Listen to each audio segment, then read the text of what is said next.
오늘 하나님께서 우리에게 주시는 말씀은 사도행전 27장 1절에서 44절까지 말씀입니다. 사도행전 27장 1절에서 44절까지 말씀 우리 함께 읽겠습니다. 우리가 배를 타고 이달리아에 가기로 작정되매 바울과 다른 죄수 몇 사람은 아고스도 대의 백부장 율리오란 사람에게 맡기니 아시아 해변 각처로 가려 하는 아드라 문네노 배에 우리가 올라 항해할세 마게도냐의 데살로니가 사람 아리스다고도 함께하니라. 이튿날 시돈에 대니 율리오가 바울을 친절히 대하여 친구들에게 가서 대접받기를 허락하더니 또 거기서 우리가 떠나가다가 맞바람을 피하여 구브로 해안을 의지하고 항해하여 길리기아와 밤빌리아 바다를 건너 루기아의 무라시에 이르러 거기서 백부장이 이달랴로 가려 하는 알렉산드리아 배를 만나 우리를 오르게 하니 배가 더디가 여러 날 만에 간신히 니도 맞은편에 이르러 풍세가 더 허락하지 아니하므로 살몬의 앞을 지나 그레데 해안을 바람막이로 항해하여 간신히 그 연안을 지나 미항이라는 곳에 이르니 라세아 시에서 가깝더라. 여러 날이 걸려 금식하는 절기가 이미 지났으므로 항해하기가 위태한지라. 바울이 그들을 권하여 말하되 여러분이여 내가 보니 이번 항해가 하물과 배만 아니라 우리 생명에도 타격과 많은 손해를 끼치리라 하되 백부장이 선장과 선주의 말을 바울의 말보다 더 믿더라. 그 항구가 겨울을 지내기에 불편하므로 거기서 떠나 아무쪼록 베닉스에 가서 겨울을 지내자 하는 자가 더 많더니 베닉스는 그레데 항구라. 한쪽은 서남을 한쪽은 서북을 향하였더라. 남풍이 순하게 불매 그들이 뜻을 이룬 줄 알고 닻을 감아 그레데 해변을 끼고 항해하더니 얼마 안 되어 섬 가운데로부터 유라굴라라는 광풍이 크게 일어나니 배가 밀려 바람을 맞추어 갈 수 없어 가는 대로 두고 쫓겨가다가 가우다라는 작은 섬 아래로 지나 간신히 거루를 잡아 끌어올리고 줄을 가지고 선체를 둘러감고 스리디스에 걸릴까 두려워하여 연장을 내리고 그냥 쫓아가더니 우리가 풍랑으로 심히 애쓰다가 이튿날 사공들이 짐을 바다에 풀어버리고 사흘째 되는 날에 배의 기구를 그들의 손에서 내버리니라. 여러 날 동안 해도 별도 보이지 아니하고 큰 풍랑이 그대로 있음에 구원의 여정마저 없어졌더라. 여러 사람이 오래 먹지 못하였음에 바울이 가운데 서서 말하되 여러분이여 내 말을 듣고 그레데에서 떠나지 아니하여 이 타격과 손상을 면하였더라면 좋을 뻔하였느니라. 내가 너희를 권하노니 이제는 안심하라. 너희 중 아무도 생명에는 아무런 손상이 없겠고 오직 배뿐이니라. 내가 속한 바 곧 내가 섬기는 하나님의 사자가 어젯밤에 내 곁에 서서 말하되 바울아 두려워하지 말라. 내가 가이사 앞에 서야 하겠고 또 하나님께서 너와 함께 항해하는 자를 다 내게 주셨다 하였으니 그러므로 여러분이여 안심하라. 나는 내게 말씀하신 그대로 되리라고 하나님을 믿노라. 그런즉 우리가 반드시 한 섬에 걸리리라 하더라. 열 나흘째 되는 날 밤에 우리가 아드리아 바다에서 이리저리 쫓겨가다가 자정쯤 되어 사공들이 어느 육지에 가까워지는 줄을 짐작하고 물을 재어보니 20길이 되고 조금 가다가 다시 재니 15길이라. 암초에 걸릴까 하여 고물로 단내를 내리고 날이 새기를 고대하니라. 사공들이 도망하고자 하여 이물에서 닻을 내리는 채 하고 거룻배를 바다에 내려놓거늘 바울이 백부장과 군인들에게 이르되 이 사람들이 배에 있지 아니하면 너희가 구원을 얻지 못하리라 하니 이에 군인들이 거룻줄을 끊어 떼어버리니라. 날이 새어가매 바울이 여러 사람에게 음식 먹기를 권하여 이르되 너희가 기다리며 먹지 못하고 줄인 지가 오늘까지 열 나흘인즉 음식 먹기를 권하노니 이것이 너희의 구원을 위하는 것이요 너희 중 머리카락 하나도 잃을 자가 없으리라 하고 떡을 가져다가 모든 사람 앞에서 하나님께 축사하고 떼어 먹기를 시작하며 그들도 다 안심하고 받아 먹으니 배에 있는 우리의 수는 전부 276명이더라. 배부르게 먹고 밀을 바다에 버려 배를 가볍게 하였더니 날이 새매 어느 땅인지 알지 못하나 경사진 해안으로 된 항만이 눈에 띄거늘 배를 거기서 들여다 댈 수 있는가 의논한 후 닷을 끊어 바다에 버리는 동시에 키를 풀어 늦추고 돛을 달고 바람에 맞추어 해안을 향하여 들어가다가 두 물이 합하여 흐르는 곳을 만나 배를 걸매 이 물은 부딪혀 움직일 수 없이 붓고 고물은 큰 물결에 깨어져 가니 군인들은 죄수가 헤엄쳐서 도망할까 하여 그들을 죽이는 것이 좋다 하였으나 백부장이 바울을 구원하려 하여 그들의 뜻을 막고 헤엄칠 줄 아는 사람들을 명하여 물에 뛰어내려 먼저 육지에 나가게 하고 그 남은 사람들은 널조각 혹은 배 물건에 의지하여 나가게 하니 마침내 사람들이 다 상륙하여 구조되니라. 아멘. 드디어 바울이 노마를 향해 가게 됐습니다. 그런데 노마를 가게 될 때 자유인으로 가는 것이 아니라 죄인의 모습으로 가게 됐습니다. 그렇다 보니 바울이 노마에 가는 동안 아무런 비용도 지불하지 않고 가게 됐습니다. 이런 면에서는 좋게 볼 수도 있지만 어쨌든 바울이 자유로운 몸으로 가지는 못했다고 말씀하고 있습니다.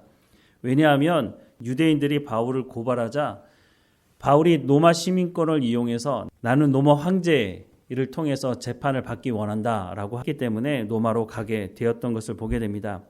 그런데 노마로 가는 길을 보았더니 그렇게 순조롭지는 못했습니다. 배를 타고 노마로 가는 중에 유라굴라로 가는 광풍을 만나게 됐고 이 일 때문에 모든 사람이 죽을 뻔하였다라고 말씀을 하고 있습니다. 그런데 이렇게 항해하던 때가 언제였느냐 하면 9절 말씀에 보면 여러 날이 걸려 금식하는 절기가 이미 지났으므로 라고 말씀을 하고 있습니다. 이때가 바로 가을이 시작된 후 바로 직후라고 하는 것을 알 수가 있습니다. 이때는 강한 동풍이 불기 때문에 항해하는 데 특별히 주의해야 되는 때라고 말을 합니다. 바울의 말을 듣지 않고 항해를 계속해서 진행하다 보니 폭풍을 만나게 됐는데요. 13절 이하의 말씀에 보면 남풍이 순하게 불매 그들이 뜻을 이룬 줄 알고 닻을 감아 그레데 해변을 끼고 항해하더니 얼마 안 되어 섬 가운데로부터 유라굴라라 하는 광풍이 크게 일어나니 여기서 말하는 유라굴라는 우리로 얘기하면 태풍 같은 것입니다.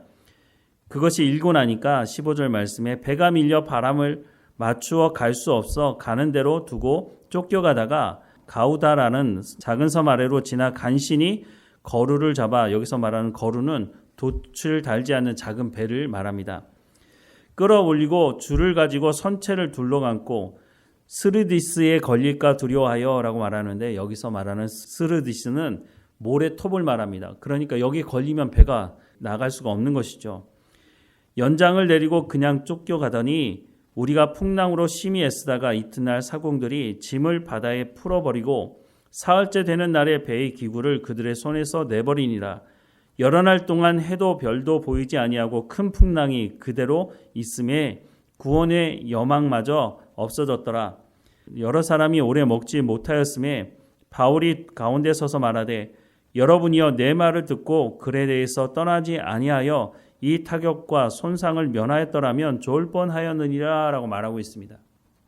그런데 바울의 말을 듣지 않고 선장의 말을 듣고 항해하다가 큰 변을 당하게 되었죠.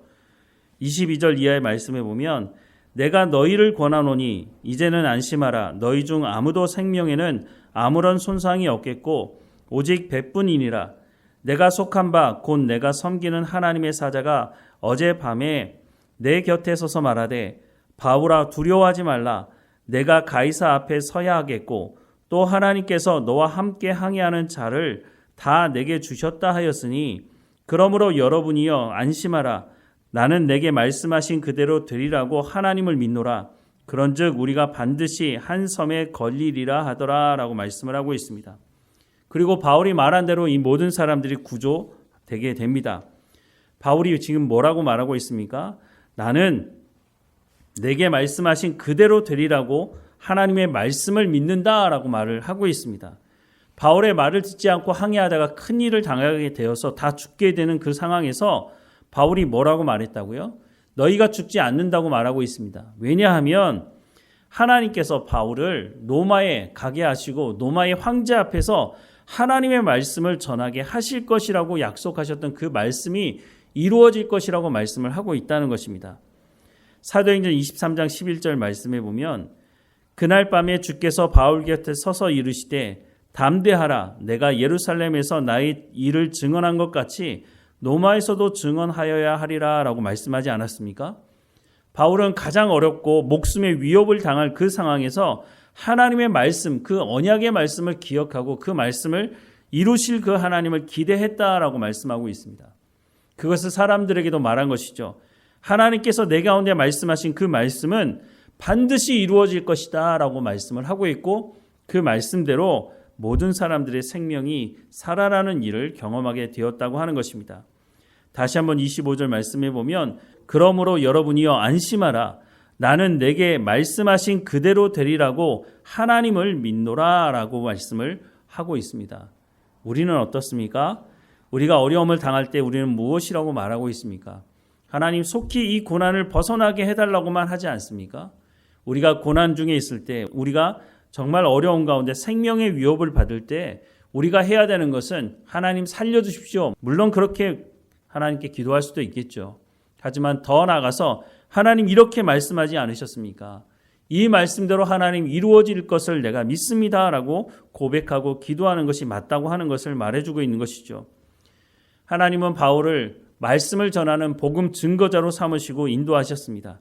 그리고 바울은 가는 곳마다 하나님의 말씀을 전했고, 하나님의 말씀을 전했다고 하는 것은 그 하나님의 말씀이, 구약의 말씀이 예수 그리스도를 통해서 성취가 되었고, 예수님은 다시 오실 것이라고 약속하셨고, 그래서 바울은 이 말씀을 믿고 담대하게 가는 곳마다 복음을 전했고, 그래서 그 말씀을 들었던 사람들을 통해서 교회가 세워졌다는 것을 말씀하고 있습니다.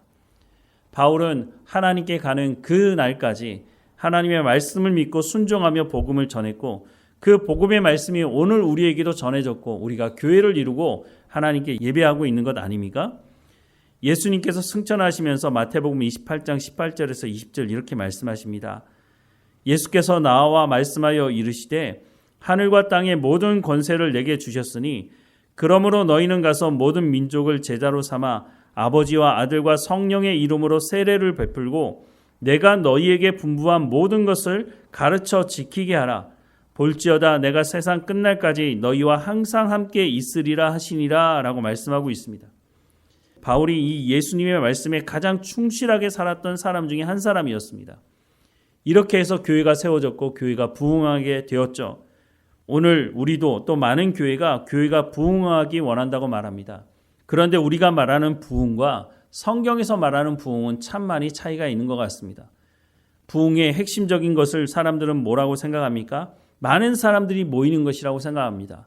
그 말이 틀린 것은 아닙니다. 하지만 그 사람들이 왜 모이느냐가 중요한 것이죠. 성경에서 말씀하는 부흥은 하나님을 떠나갔던 사람들, 하나님을 대적했던 그 사람들이 하나님의 말씀을 듣고 주께로 돌아오는 이것을 부흥이라고 말하는 것입니다. 하나님을 떠나간 사람들이, 하나님을 대적했던 사람들이, 이 사람들이 주께로 돌아오니 많은 사람들이 모이는 것, 그것이 맞죠. 그런데 그 내용이 뭐라고요?